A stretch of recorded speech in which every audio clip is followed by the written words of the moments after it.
जातियों तक जाए, इसमें किसी को कोई दिक्कत नहीं है। नाथी के बाड़े का जो वो उपयोग कर रहे हैं, ये एक ब्राह्मण महिला जो समाज सेवी थी, बाल विधवा हो गई थी, सबकी मदद करती थी, किसी से मदद के बदले कुछ भी नहीं लेती थी, ऐसी महिला थी नाथीबाई। और उसका बाड़ा मतलब उसका घर, उसका बार बार नाम लेकर के अपमान कर रहे हैं, इसके अलावा कुछ नहीं कर रहे हैं। और ये जुमलेबाजी मोदी जी हो, चाहे मोदी जी के बाद के ये नीचे वाले प्रोडक्ट हों उनकी पार्टी के, वो सब इसी तरीके की भाषा बोलते हैं, क्योंकि इनके पास में कोई कंटेंट नहीं होता है। ये होती है तो हर कार्यकर्ता अपने आप को मुख्यमंत्री समझता है, क्योंकि उसकी मेहनत, उसके खून पसीने से वो पार्टी सत्ता में आती है। ये तो 200 तो कम बता रहे हैं, हमारे तो जो हर कार्यकर्ता है कांग्रेस का, वो सरकार बनाने में जिसका सहयोग था, वो सब अपने आप को मुख्यमंत्री, मंत्री, प्रदेशाध्यक्ष और सब समझते हैं। ये राजेंद्र जी राठौड़ साहब अपना तेजस्वी भाषण दे रहे हैं, इनको माफ नहीं करेगी।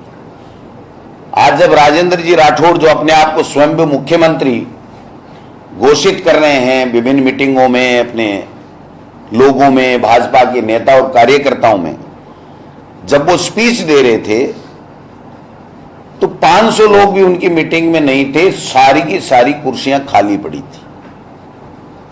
और वो कार्यकर्ताओं को कसम खिला रहे थे, सौगंध खिला रहे थे।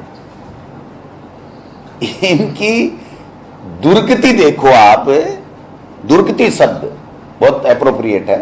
इनकी दुर्गति देखो कि इनको कार्यकर्ताओं को आने के लिए, उनके झूठे भाषण सुनने के लिए उनको कसम दिलाई जा रही है। इससे बड़ी दुर्गति इनकी कोई हो नहीं सकती।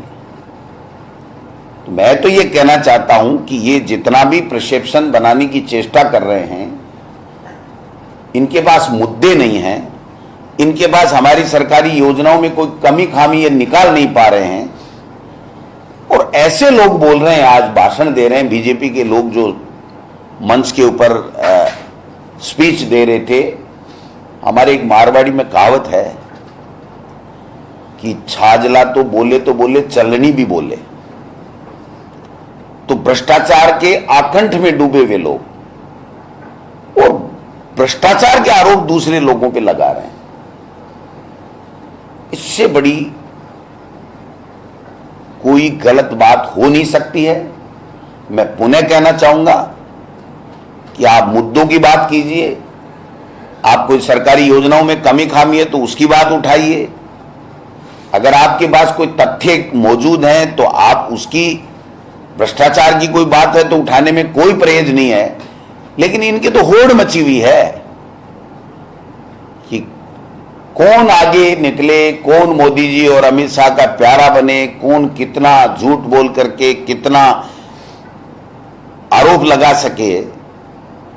ज्ञान देव आहूजा जैसे नेता तो इनकी पार्टी के मुखिया हैं, जिनसे भाषण दिलाया जाता है, जिन्होंने सन 1947 में जब देश आजाद हो रहा था और हमारे देश के लोग आजादी के लिए संघर्ष कर रहे थे, शहीद हो रहे थे, उस आजादी के संघर्ष में शहीद हुए वे शहीदों के ऊपर भी उन्होंने प्रश्नवाचक लगाया है।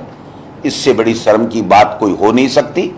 इससे पहले भी उनका एक वीडियो वायरल हुआ था, हालांकि वो कोई बहुत बड़े नेता नहीं है, मैं उनका नाम बार बार लूं तो मैं खुद भी संकोच कर रहा हूं कि मैं ऐसे लोगों का क्यों नाम ले रहा हूं। लेकिन आपने देखा होगा कि उन्होंने एक मीटिंग में कहा था कि मैंने हमारे वालों को कहा कि निपटा दो, मार दो, हम आपकी जमानत करा देंगे। एक धार्मिक उन्माद फैलाने की जिस तरह की बयानबाजी उनके द्वारा की गई, एक भी भाजपा के नेता के द्वारा उसकी आज तक निंदा नहीं की गई। इसका मतलब साफ है कि ऐसे लोगों को, जिनको बोलना नहीं आता, जिनको जनता ने नकार दिया, ऐसे लोगों को मंच पे खड़ा करके ये लोग बात स्पीच दिलवा करके राहुल गांधी जी, अशोक गहलोत जी जैसे नेताओं के खिलाफ बयानबाजी करवाते हैं। मैं समझता हूं कि आज का इनका जो शो था वो पूरी तरीके से फेल था। इनकी खुद की फूट उजागर हुई है। ये इतने दूर जा चुके हैं एक दूसरे के कि एक होना नामुमकिन है। इनको चाहिए कि जनता के बीच में जाएं, सरकार की योजनाओं में कोई कमी है तो वो बताएं, सरकार की योजनाओं का कोई लाभ किसी को नहीं मिल रहा है तो उसकी बात करें, और जनता में जाकर के ये भी बताएं कि 25 में से 25 सांसद 2 बार आ गए।